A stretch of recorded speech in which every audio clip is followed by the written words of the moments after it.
Pues después de introducirnos un poquito en el mundo ahora del periodismo de datos, vamos a otro mundo radicalmente diferente, muy opuesto, pero siempre relacionado, como hemos dicho, con el universo digital. Ahora, si algo nos ha enseñado esta pandemia, en términos de emprendeduría laboral, esa palabra tan complicada, ese es el valor del teletrabajo. Y por eso, la siguiente charla, la siguiente ponencia lleva este titular, la ruralidad conectada, un camino para nuevos perfiles laborales. Es una cuestión que plantea Carlos Jonay Suárez, es consultor de estrategia digital. Este concepto, el teletrabajo, muy avanzado en otros lugares del mundo, pero que en España y en Canarias lamentablemente en muchos casos andaba en pañales. Dentro de este ámbito, las perspectivas que nos ofrece un camino como mucho, como mínimo, digamos, interesante. Hablamos de este concepto, de la ruralidad conectada. Explicarlo no es demasiado complicado. Los entornos rurales son y serán seguramente uno de los espacios beneficiados por la expansión de las posibilidades laborales que no están enmarcadas en compartimentos estancos. Me refiero a oficinas, me refiero a redacciones, sedes gubernamentales, ¿vale? Sino que nos desplazamos al mundo rural. Tan sencillo como ver que las tecnologías van a ayudar a equilibrar la balanza en ese sentido entre el trabajo institucional, el que conocemos de toda la vida, y este nuevo modelo de trabajo, no tan nuevo por fortuna, por desgracia, pero sí que se está instaurando cada vez más y hablamos del teletrabajo. Conviene responder a estas alturas de esta cuestión a preguntas del tipo ¿cómo están de preparados los entornos rurales en el mundo del teletrabajo? Y no solo en términos de infraestructura tecnológica, sino mucho más. ¿Qué es lo que debe primar en ellos? ¿Qué impacto tendrá a corto, a medio y a largo plazo en la economía local y qué perfiles son los más adecuados en este contexto? Bueno, para responder a estas y otras preguntas seguramente está hoy aquí Carlos Jonay Suárez, es consultor de estrategia, forma parte del equipo de Mindset y es cofundador de proyectos como la Escuela de Trabajo Remoto y Pueblos Remotos. Damos la bienvenida a Carlos Jonay Suárez.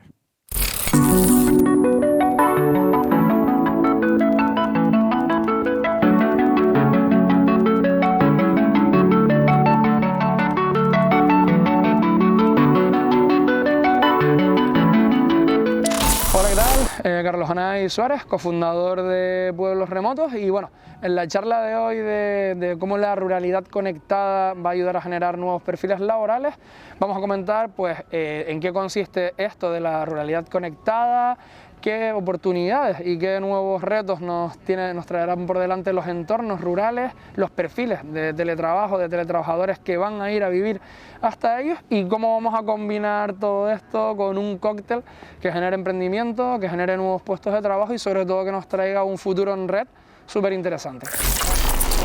Gracias. Bueno, ¿qué tal, chicos? Sí, no te preocupes, no voy a hablar por el atril y me voy a quitar la mascarilla aquí. No va a pasar nada, no me voy a despeinar seguro, así que no va a haber problema. ¿Qué tal? Bueno, pues estoy aquí un poquito para hablar del entorno y del mundo de la ruralidad conectada, que a veces me trabo yo mismo con el término este que hemos acuñado y que hemos hecho, y voy a intentar ofrecer un tipo de narrativa diferente. Solo iba a haber un pequeño soporte audiovisual con el nombre del proyecto que lo acuña y este término de la ruralidad conectada, ¿vale? Y simplemente tengo unas notas aquí a mano, no se piense que voy a estar aquí mandando WhatsApp ni haciendo nada de esto, ¿vale? Sino que soy muy despistado y como no tengo una estructura, pues me suelo perder. Pero ya que vamos a sumergirnos en el mundo rural, en el mundo de la ruralidad y que estamos en un evento que trata sobre nuevas narrativas, creo bastante coherente utilizar una narrativa como es una historia contada sin soporte audiovisual porque es algo que se ha hecho históricamente en los pueblos y en los entornos rurales. Así que creo que era algo que veía necesario. Y voy a intentar hacer una narrativa conectando puntos, ¿vale? Porque cuando vamos a hacer un storytelling o vamos a contar una historia o venimos a resolver o a responder algunas preguntas y por descontado queda que si tienen preguntas y si podemos tener un poco más de tiempo incluso para preguntas, que se genere debate me parece lo más enriquecedor que se pueda hacer en cualquier formato, sea una charla o sea un debate, ¿vale? Así que voy a plantear una serie de preguntas que van a conectar puntos, preguntas como ¿por qué surge esto?, ¿cómo surge esto?, ¿qué es esto? Y ¿qué es lo que queremos o pretendemos conseguir con esto, ¿no? La primera pregunta que es coherente responder es ¿por qué? ¿Por qué estamos aquí hoy para hablar acerca del entorno rural, de nuevos perfiles laborales que surgen en el entorno rural y qué es lo que ha permitido que hoy, en 2020, que no es algo nuevo, en 2021, perdón, que no es algo nuevo, estemos hablando del entorno rural cuando es algo que lleva presente y alrededor de nuestra vida muchísimos años, ¿vale? El por qué tiene que ver con el teletrabajo y más concretamente con un evento de negocios en el sur de Tenerife en 2015. Tuve la oportunidad de asistir a un evento de negocios en diciembre del año 2015 y conocer a un chico eslovaco muy simpático que estaba allí, el evento era en inglés, ¿vale? Y hablando y estábamos presentándonos, haciendo esto, ¿no?, tan famoso del networking, y cuando se presentó me dijo, I am digital nomad, ¿no? I am from Slovak, and I am digital nomad, y mi cabeza en ese momento implosionó, ¿no? Si lo llevamos a términos un poco más graciosos, me salió el típico what the fuck, ¿no? ¿Qué es un nómada digital? ¿Qué es un digital nomad? Y fue ahí donde empecé a investigar acerca de estos perfiles, ¿no? Y él me contó, pues bueno, yo trabajo para una empresa en Eslovaquia, desarrollo de software, y viajo mientras trabajo al mismo tiempo, ¿no? Fue en ese momento cuando me puse a investigar y empecé a echar raíces con una serie de conexiones, de proyectos que no voy a contar aquí porque yo hablo mucho y con media hora no me da y tendríamos que cerrar el castillo seguramente si siguiera. Me llevó hasta un evento que se inició justo en el año siguiente en Las Palmas de Gran Canaria, que es Nomad City, ¿vale? Que es un evento que surgía para vender Gran Canaria en particular y Canarias en general como destino para nómadas digitales, ¿vale? Para empezar a conectar estos perfiles que principalmente venían del norte europeo y de Estados Unidos para atraerlos hasta las islas, ¿vale? Y toda esta experiencia que recogí, pues creando el evento de Nomad City, yéndome todo el año 2017 a vivir a Portugal, entre Lisboa y Oporto, que Portugal en ese momento, y creo que sigue siéndolo, se consideraba como la segunda capital mundial del nomadismo digital, sobre todo en Europa, ¿vale? Pues aprendí un montón de cosas y me llevó hasta un proyecto un poco más reciente, que es Tenerife Work and Play, ¿vale? Que es una marca que surge también por parte de Turismo de Tenerife para hacer lo mismo, para hacer atracción de talento digital hasta la isla de Tenerife, ¿no? Y ahora les cuento un poco el inicio, cuál es la base de lo que nos va a llevar después a pueblos remotos. Y la parte de la ruralidad, aunque mis padres son de un entorno bastante rural de La Gomera, yo tengo que admitir que cuando era pequeño y cuando era adolescente no es que me gustara mucho ir para allá. Ahora uno cuando ya tiene una edad le va cogiendo un encanto y ahora voy con mucho más gusto, ¿no? Pero me costaba mucho. La parte del entorno rural la conecto con un artículo muy bueno del filósofo, lo tengo apuntado porque si no lo voy a decir mal seguro, ¿no? De Byung-Chul Han, ¿no? Porque yo llevo 10 años haciendo trail running, trail de montaña, y para mí los fines de semana son mi momento de conexión con la naturaleza. Yo he aprendido a conocer el entorno rural a partir de pues, correrme un montón de montañas y un montón de entornos rurales, pues en Canarias, en determinados sitios de España, es donde he aprendido a ver y apreciar la belleza de estos entornos y a conocer a gente que está en ese entorno rural. Y han sido estas dos vertientes las que han conectado, ¿no? Y han unido estos dos mundos, ¿no?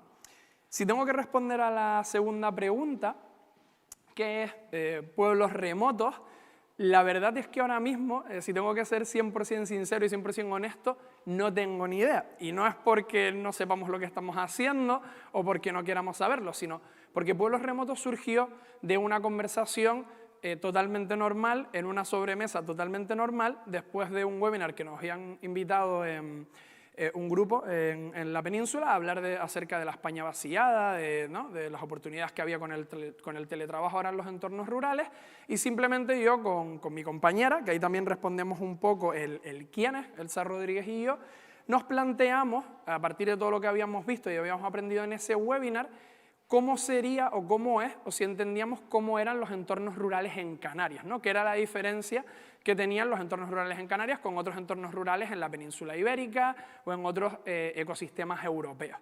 Este análisis, que empezó como un proyecto colateral de, bueno, vamos a echar aquí unas horitas, vamos a cogernos unas risas, pues fue creciendo más, el análisis se convirtió en proyecto, el proyecto nos llevó hasta un municipio que está bastante cerca de aquí, que es Icod de los Vinos, a conocer una serie de emprendedores locales que estaban impulsando unas iniciativas muy interesantes por ahí, y al conocer a estos actores locales nos llevó a un lío máximo, que es Icod remoto, que está sucediendo en este momento, que fue plantear nuestro primer piloto, ¿no? Y dijimos, si queremos hacer algo que tenga impacto en un entorno rural y que al mismo tiempo consiga poner en marcha esto que a nosotros nos apasiona, que es el mundo del teletrabajo, ¿cómo podemos unirnos, ¿no? Y hablando con otros proyectos, con otras iniciativas, algunos casos de éxito que se están desarrollando en la península, como son Rural, Sende, Pandora Hub, dijimos, pues vamos a montar un sarao, ¿no? Vamos a montar algo, y pusimos en marcha un programa para atraer a 10 teletrabajadores que ahora mismo están en un alojativo, en un co-living en Icod de los Vinos, que vinieran a teletrabajar aquí durante 3 semanas y al mismo tiempo tuvieran algún tipo de vinculación a través de actividades y de retos con 6 emprendedores locales que habíamos localizado en el municipio de Icod de los Vinos, intentando que este proyecto tuviera un impacto socioeconómico real. Y además queríamos hacerlo, y este es un reto, cualquier persona que haya montado un evento o un proyecto en Canarias lo sabrá, teníamos el reto de que queríamos hacerlo siendo una iniciativa 100% privada, sin contar con ningún tipo de apoyo público, de ayuntamiento, de cabildo, de subvención o de ayuda, ¿no? Era un poco ahí donde estaba el quick y el reto, porque queríamos que iba a ser más auténtico, que la gente que participara en el proyecto iba a pagar por participar en el proyecto porque realmente creía en él, porque realmente quería implicarse en él y porque realmente venían aquí a cambiar las cosas, ¿no? Cuando lo haces de otras maneras, pues igual la gente viene más por el lado del ocio y del holgorio y no tanto por el lado de conectar con el entorno, ¿no? Y es así, mientras planteábamos este proyecto piloto, mientras flipábamos mucho y mientras estábamos 1000 horas currando en otros proyectos, porque Elsa es consultora de turismo sostenible y yo soy consultor de estrategia digital y trabajo en muchos proyectos, y esto lo hacíamos, estas ojeras no son gratis, ¿vale? Surgió el concepto de cómo llamamos a esto, ¿no? Cómo llamamos a lo que estamos haciendo, más allá de llamarlo pueblos remotos y con remoto. Como verán, yo todo lo que tiene la palabra remoto, hasta el mando de distancia lo tengo por ahí controlado, o por lo menos me gusta mucho, y fue cuando surgió lo de la ruralidad conectada, porque realmente, ¿qué es la ruralidad conectada? Pues es conectarlo todo. No solo tiene que ver con con teletrabajadores que vienen aquí a conectarse a internet para poder trabajar desde un entorno idílico, puede ser el caso de Icod de los Vinos, podría ser el caso del Puerto de la Cruz, o podría ser otro caso. Evidentemente en este caso tiene que tener una base rural el proyecto.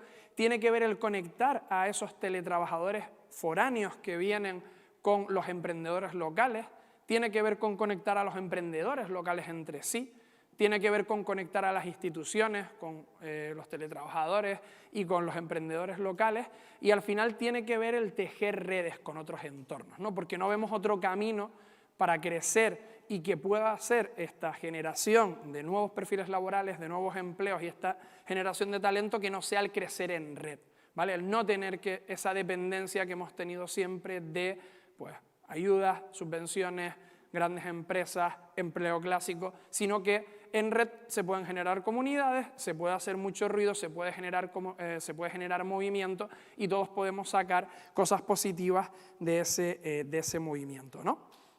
Mientras planteábamos todo esto, una de las cosas que también me gustaría poner en la balanza del conectar con todo, tuvimos la oportunidad también de ver cómo funcionaban y cómo era la realidad de los entornos rurales en España, ¿no? El teletrabajo, la pandemia de la COVID-2019, nos dio una serie de lecciones muy clásicas, y era que ese dogma de que al final, si tú querías que las cosas sucedieran, te tenías que ir, yo mismo lo viví, ¿no? Te tenías que ir a ciudades como Madrid, a ciudades como Barcelona, a ciudades como Londres, a ciudades como Berlín, porque todo sucedía allí, ¿no? Pero la realidad es que desde que se produjo la pandemia y muchas empresas le dijeron a sus teletrabajadores, o muchos freelance vieron la oportunidad de que ya podían tener reuniones con sus clientes a través de videoconferencia y no era necesario estar en un sitio presencial, lo que hicieron muchos de ellos fue un éxodo como no se ha vivido en años de las ciudades. Y eso quiere decir que la gente simplemente estaba allí porque tenían que trabajar desde allí. O sea, no estaban trabajando desde el sitio que amaban o no estaban trabajando desde el sitio que les gustaba, sino estaban trabajando desde el sitio que necesitaban para poder ¿no? tener ese puesto de trabajo o para poder vivir. Y nos dio una realidad aparente de que la gente se iba de los entornos rurales, ¿no? Que es una respuesta que probablemente todos también tengamos una respuesta fácil o que nos habrá preguntas bastante fáciles. Se iba de los entornos rurales porque donde iba a encontrar trabajo eran los grandes centros neurálgicos. Y ahora que el teletrabajo y la COVID-19 nos ha abierto puertas y nos ha dado la oportunidad de decir, ahora puedo trabajar desde un sitio diferente, creo que es una nueva oportunidad para estos entornos. O sea, no creo que realmente ¿no? todo este discurso negativo que ha habido y que hemos tenido durante muchos años acerca de los entornos rurales existía simplemente por una problemática vinculada con el mundo laboral, porque la gente, mucha gente, no digo todos evidentemente, priman el tener un estilo de vida más tranquilo, el conectar con entornos más pequeños, más amigables, más familiares y mucho más controlados a veces ¿no? que las grandes ciudades. Nos hemos dado cuenta, como les digo, colaborando con estos actores o con diferentes proyectos, de que hay diferentes dimensionalidades que tienen problemáticas totalmente variopintas y totalmente diferentes, ¿no? Ahí tenemos casos desde, por ejemplo, los chicos que les comentaba antes de Sende, que ellos trabajan en Senderis, una pequeña aldea de Ourense de 20 o 25 habitantes muy envejecida, y han apostado por un modelo de negocio que en esta aldea tienen un co-living, un alojativo donde vienen pequeñas empresas o equipos de empresas. Han traído a gente de Netflix, a gente de Disney, a gente de Accenture, de grandes consultoras incluso allí, y lo que hacen es que la gente que vaya allí vaya a vivir lo rural, ¿no? Priman la ruralidad por encima de la conectividad. Van allí a crear, van allí a conectar en equipo, ¿no? A hacer estos dos palabras que ahora están muy de moda de team building, ¿no? De ir a un sitio a construir equipo y a conocer a las personas con las que trabajan, que eso, el teletrabajo ha hecho que este término crezca mucho, pero pasaba incluso en oficinas. No sé si muchos aquí han trabajado en oficinas, pero haces trabajo con alguien en una oficina y no lo conoces, ¿no? No terminas de conocer a la persona que tienes al lado, ¿no? Hasta modelos un poco más grandes o más vinculados con el teletrabajo, pues en municipios de costa, buscando más pues conectar con entornos surferos, con un público más joven, con otro tipo de perspectivas. Pero al final vemos que la ruralidad tiene muchos tamaños, ¿no? Y como les decía, una de las cosas a las que nosotros le queríamos dar respuestas era a cómo era la ruralidad realmente en Canarias, porque vivimos en un entorno que tiene la ventaja, a veces la desventaja de que nos parezca pequeño, y por otro lado, el ser tan pequeño nos permite que estemos conectados, ¿no? Cualquier entorno rural, por muy aislado, Teno Alto, ¿no?, de Tenerife, te permite estar prácticamente en un entorno urbano. El primer entorno urbano que podemos encontrar desde Teno Alto, urbano, a lo mejor como pequeña ciudad, pues puede ser la Orotava o puede ser el Puerto de la Cruz, ¿no?, por ejemplo, a 35 minutos en coche, ¿no? Entonces, era el analizar estas realidades para ver cómo podíamos tener un impacto por proximidad, o cómo podíamos tener ahora mismo haciendo un proyecto Nico de los Vinos, que es un municipio que tiene 27.000 habitantes, ¿no?, que si lo dimensionamos tampoco es tan pequeño, aunque sí que es eminentemente rural, ¿no? Y nos planteábamos todo esto para ver cómo podíamos generar un impacto realmente que afectara a municipios tan grandes dentro del entorno de Canarias, ¿no? En ese sentido eran un poco esos retos o el conocer bien esos entornos rurales, ¿no? Y si nos metemos un poco más y ahora ustedes a lo mejor pueden pararse y plantear y decir, vale, Carlos, pero ¿qué generamos aquí, no? ¿Cómo llegamos a la parte del empleo? ¿Cómo llegamos a la parte de construir? Y cómo realmente los entornos rurales, apoyándose en el teletrabajo o no, van a generar nuevos tipos de empleo o van a hacer surgir economía. Pues esto surge por dos cosas, que si por aquí hubiera algún profesor mío, yo estudié económicas, se sentiría orgulloso porque no era presto de atender muchas veces en clase, que son un término, les explico, que son las economías de arrastre, ¿no? Cuando nosotros hacemos un proyecto y conseguimos atraer teletrabajadores foráneos a un entorno, se genera un efecto que se denomina economías de arrastre, y esas economías de arrastre pueden ser economías de arrastre hacia detrás o economías de arrastre hacia adelante, ¿no? Cuando nosotros ponemos en marcha un proyecto como Pueblos Remotos o un proyecto piloto como ICOT Remoto, estamos haciendo que personas en un entorno, ¿no?, en un municipio, en un pueblo o en una aldea, que no se habían planteado poner un negocio en marcha, lo puedan hacer gracias a este proyecto. Eso lo que hace es que se generen nuevos modelos de negocio que de otra manera no se hubieran podido generar, ¿no? Ahora, por ejemplo, llevan muy poco tiempo aquí, pero ya han demandado servicios que se podrían poner en marcha en el municipio de Icot, pues como es, por ejemplo, alquiler de bicicletas o alquiler de bicicletas eléctricas, clases o servicios, por ejemplo, de yoga y de mindfulness que no tenían, ¿vale? Y son cosas que nosotros estamos transmitiendo a el ayuntamiento, que estamos transmitiendo a asociaciones de ICOT, que estamos transmitiendo a empresas o emprendedores y que pueden poner en un corto o medio plazo en funcionamiento nuevos modelos de negocio o nuevos puestos de trabajo. Evidentemente, estos teletrabajadores que vienen, o personas que no son en este caso que participan en este piloto, sino que vienen de manera independiente gracias a la difusión que se hace con la atracción de talento digital hacia las islas, por ejemplo, se establecen en un municipio con trabajos eminentemente digitales, ¿no? Si conseguimos que estos emprendedores vayan a dar pues, charlas a institutos, charlas a colegios, se mezclen o se coordinen con actores locales, con jóvenes locales, con emprendedores locales, que a lo mejor le propongan a sus empresas venir a hacer bootcamps o venir a hacer formaciones a estos municipios, también conseguimos que esta comunidad local se pueda beneficiar de esta digitalización y se generen nuevos nuevos puestos de trabajo, pero vinculados en este caso con el mundo digital, ¿no? Y la última parte, pero no menos importante en este sentido, con los efectos de arrastre hacia adelante, es el conseguir, y lo vinculo con lo que decía antes de la gente que salía, ¿no?, a las puertas de las ciudades, es que las diásporas canarias, ¿no?, esos jóvenes o esas personas, esos profesionales perfectamente cualificados que se fueron fuera porque aquí tenían sueldos irrisorios, no encontraban su puesto de trabajo, puedan volver y, ¿por qué no?, trabajar desde municipios como Icod, desde municipios como Fasnia, desde municipios, no lo sé, desde municipios como Santiago del Teide, y puedan también reportarle a los jóvenes de ese municipio, a los emprendedores de ese municipio, todas sus vivencias y todos sus conocimientos, y que se genere una red de conocimiento dentro de los mismos, ¿no?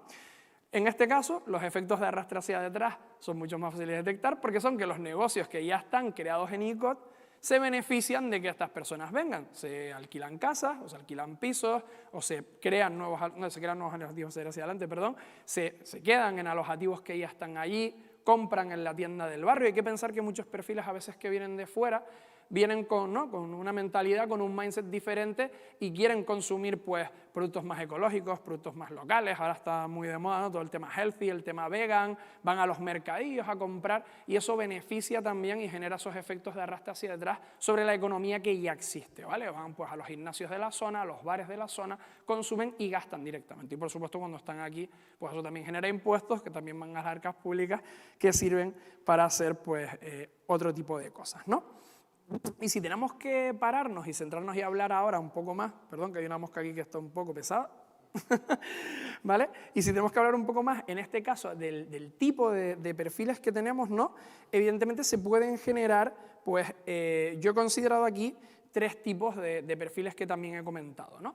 Aquellos perfiles que son eminentemente digitales, a lo mejor cuando ponemos en marcha este tipo de movimientos, hay pues institutos, escuelas, se pueden llegar a crear allí que no tienen en cuenta pues determinados, en serio, está pesadita, que no tienen en cuenta determinados temas, determinadas temáticas o determinados casos de estudio dentro de sus planes de estudio y se pueden incorporar, ¿no? Y podemos hacer que se generen dentro de un municipio pues sectores o perfiles digitales que en algún momento ni siquiera se hubiera planteado generar, o se puedan a lo mejor generar o plantear el que se generen asociaciones en entornos que sean muy pequeños para que de manera colaborativa y trabajando en red puedan formar pues, a personas que se han quedado pues, en paro prolongado, a jóvenes que están en situación de desempleo o simplemente personas que quieren dar un cambio en su vida y empezar a cambiar de una profesión totalmente tradicional a una profesión completamente digital, ¿no? Por supuesto, también se generan, y esto lo comentaba con la parte de los efectos de arrastre también, se generan perfiles de empleo offline, ¿no? Pues se pueden poner en marcha desde perfiles que tengan que ver con el cuidado y con la salud, con la restauración, con la hostelería, con el hospedaje,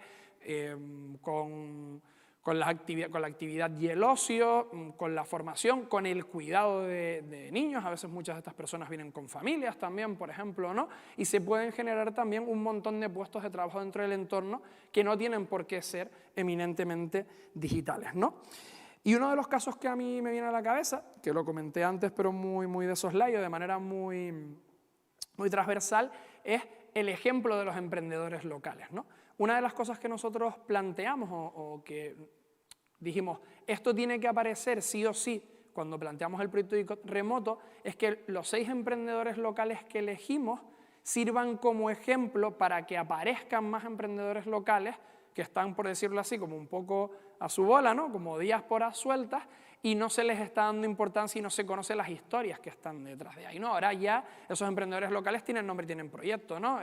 Natalia, de Coalpispa, además, Premio Nacional de Innovación a nivel nacional en 2020, ¿vale? Porque hace unos envoltorios con cera de abeja biodegradables que sustituyen al plástico.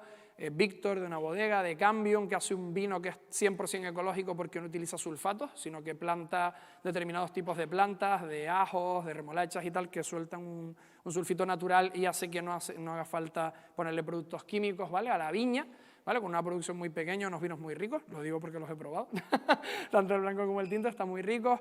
Alberto Dorner, ¿vale? Un alojativo en un entorno como la playa de San Marcos, que a lo mejor igual no le podríamos ver ese atractivo turístico que tienen otras zonas de la isla y que ha conseguido atraer un turismo de perfil luxury, boutique, ¿no? En un pequeño hotel alojado ahí cerca de la zona de San Marcos.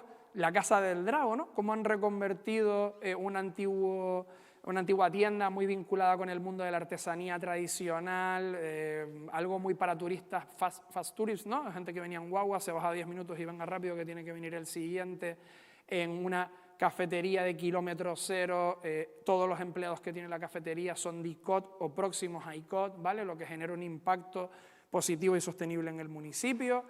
Una tienda que conecta también a productores locales y a fincas locales como es Mama Tierra y que vende cajas ecológicas con reparto desde la zona de ICOT hasta Candelaria, ¿vale? Que para ser una persona sola con una tienda pequeña es un rango bastante amplio.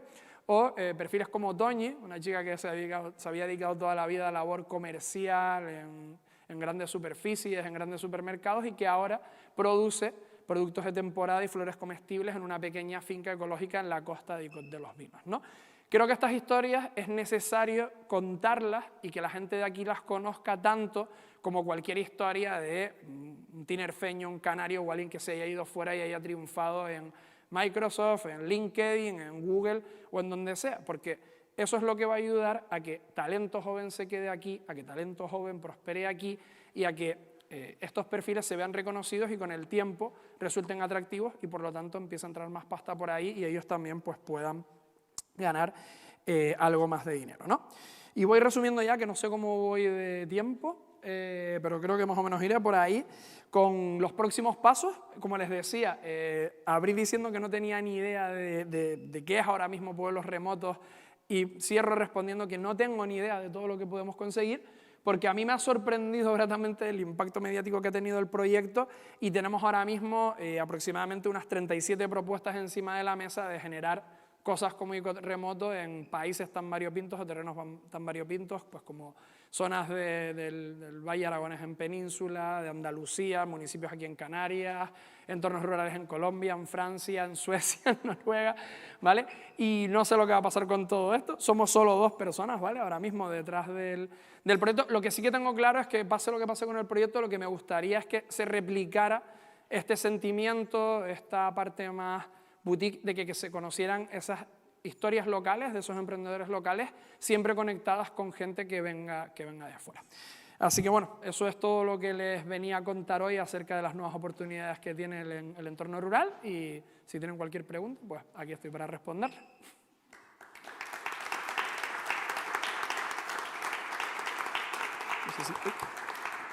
Y no lo incluí porque no quería alargarme demasiado. De hecho, es una de las 3 grandes líneas que tenemos, ¿vale? El impacto, o sea, una de las cosas que se me olvidó decir, que aparte es muy importante, de hecho, por eso les decía que el perfil de Elsa ya es consultora en turismo sostenible, y la palabra sostenible no solo de soslayo no está ahí en el proyecto, porque la sostenibilidad abarca mucho más allá que el reciclaje o sea, me refiero al medio ambiente, el cambio climático y todo este tipo de cosas. El impacto local, ¿vale? Dentro de las ODS, el tener un trabajo digno y el poder acceder a una vivienda digna y todo este tipo de cosas es una de las cosas que están contempladas como desarrollo sostenible, ¿vale? Y por supuesto la gentrificación. Yo tuve la mala pata de vivirla en Lisboa en 2017, de ver movimientos en Alfama como Morar a Lisboa, donde básicamente la gente ponía odiamos a los turistas, váyanse de aquí, ¿vale? De vivir eso y fue bastante fuerte. Y sí, una de las cosas que planteamos con pueblos remotos, y es una de las líneas rojas que tenemos, y siempre que nos han preguntado, es que los movimientos tienen que ser siempre pequeños, controlados y de este tipo de impacto, ¿vale? Una de las cosas, evidentemente, que no podemos controlar y que a mí me genera ese miedo que tú decías, es que se genere un efecto de llamada masivo en un entorno por este mundo tan instagrameable que estamos viviendo y de tanto hype y tanta influencia y tal, ¿qué podría pasar? Yo creo que al final la filosofía de este tipo de proyectos tiene que ser controlada, ¿vale? Una de las ventajas que tienen los entornos rurales en ese sentido es que suelen tener poca infraestructura, suele estar bastante limitada y donde estamos intentando hacerlo nosotros son de impacto rural y local. O sea, que normalmente si vienes a quedarte, por ejemplo, en Icod no hay un gran hotel, hay los apartamentos, ¿no?, de la zona de San Marcos y tal, y si te tienes que quedar, probablemente te quedarás en una casa rural que sea de alguien, ¿no?, de una familia, es un impacto directo y tal, y no estás desplazando a nadie, no le estás quitando el piso a nadie. De hecho, probablemente, seguramente, ahora mismo en Icod no sé si habrá, no lo he mirado, no sé si habrá más demanda que oferta, pero me arriesgo a decir que probablemente habrá más oferta que demanda ahora mismo, ¿no?, de vivir ahí. Hasta igual podría venir bien un pequeño equilibrio. El quid pro quo ahí es ver dónde pones el punto de inflexión, ¿no?, hasta que eso no empieza a pasar, y cuando empieza a pasar, ¿cómo lo controlas? Yo entiendo que, bueno, si llegara a ser necesario, pues hay mecanismos desde normativas institucionales hasta freno, ¿no? Al final la limitación, cuando ya no hay más casas de alquiler vacacional o no hay más licencias de alojativo, pues llegas a un cupo y llegas y se termina, ¿no? Nada. Muy bien, pues Carlos Bonay, muchísimas gracias, muy Gracias, interesante chicos. tu propuesta. Gracias. Gracias.